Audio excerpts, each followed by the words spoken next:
Where do you put the quarter? You're supposed to... May 5 piso ka dyan. Nagawa na 5 piso sa Princess. Ikaw lang yung nag-i-enjoy eh. Ikaw lang yung nag-i-enjoy. Ikaw mo yung nakasakay, hindi mo nag-i-enjoy. Hindi pa niya alam eh. Huwag mo siya shake yung baby. Yung batang maliit nag-i-enjoy din. Where's the other? Where's the animal, baby boy?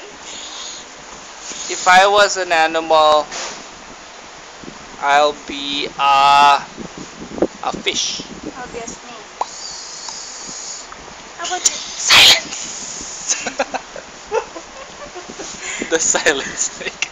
Una kasi, sabi, you have to say that, you have to tell the truth, whatever happened.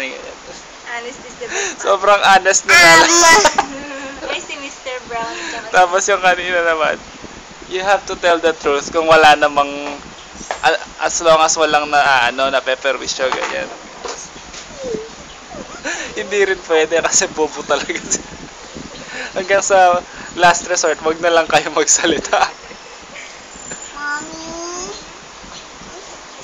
How about you, Sophie? If you were an animal, what animal would you? I think take a little nap. Of course. Tell the pony little nap. Little pony, take a nap now. Little pony. Little pony. Ate, ano yan? Buwan na tayo. Magpapadala kang pera. Di ba last week pa dapat? Ngayon ka pa lang nakaalis niyan. Yeah, it's blowing up my house.